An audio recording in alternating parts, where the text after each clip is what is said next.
Hi friends, welcome to the channel.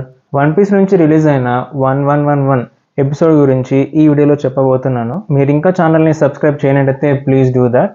Episode start అవ్వగానే మనకైతే చాలా నేవీ షిప్స్ని చూపించారు, అంటే ఎగ్ హెడ్కి వస్తున్నట్టు. అలాగే అడ్మిరల్ కిజరు కూడా వాళ్ళతో పాటు ఉంటారు. ఇక్కడ మెయిన్ షాకింగ్ విషయం ఏంటంటే 5 ఎల్డర్స్లో ఒకడైన జే గార్షియా కూడా వాళ్ళతో పాటు షిప్లో రావడం. దీన్ని బట్టి మ్యాటర్ సీరియస్ అని అర్థమవుతుంది. ఇంకా నెక్స్ట్ సీన్లో స్టూసీ సెంటోమర్తో మాట్లాడుతూ అసలు విషయం రివీల్ చేస్తుంది. ఓన్లీ వెగాపంక్ని చంపడమే కాదు, మొత్తం ఐలాండ్నే లేపేద్దాం అనుకుంటున్నారు. అంటే బేసికలీ సెకండ్ ఒహారా లాగా చేద్దాం అనుకుంటున్నారు అనే విషయం తెలుస్తుంది.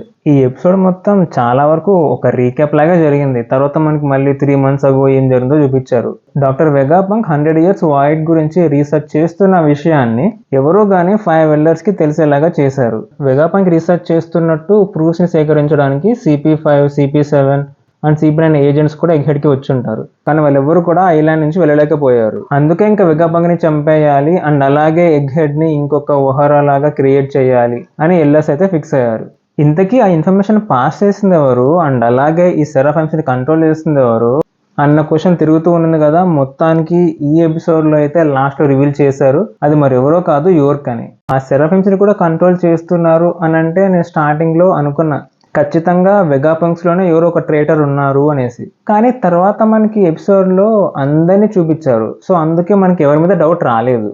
నేను ఇంకేదైనా కొత్త క్యారెక్టర్ని తెస్తారా అనేసి అనుకున్నా, కానీ ఈ ట్విస్ట్ అయితే ఈ ఎపిసోడ్లో బాగుంది. రిమైనింగ్ ఎపిసోడ్లో అయితే సేమ్ ఆ ఫైట్స్ అన్ని కంటిన్యూ అవుతూ ఉన్నాయి అంతే. సో ఆ ట్రేటర్ని రివీల్ చేయడం తప్పితే ఈ ఎపిసోడ్లో అంతగా ఏం జరగలేదు అన్నది నా ఒపీనియన్. ఈ ఎపిసోడ్ మీకు ఎలా అనిపించిందో కింద కామెంట్ సెక్షన్లో మెన్షన్ చేయండి. నెక్స్ట్ ఎపిసోడ్ మీద అయితే మాత్రం నాకు ఎక్స్పెక్టేషన్స్ మామూలుగా లేవు, ఎందుకంటే షాంక్స్ వర్సెస్ కిడ్ ఉండబోతోంది. సో నేను చాలా ఈగర్గా వెయిట్ చేస్తున్నా. వీడియోని లైక్ చేయడం అసలు మర్చిపోకండి. వీడియోని చివరి వరకు చూసినందుకు చాలా థ్యాంక్స్.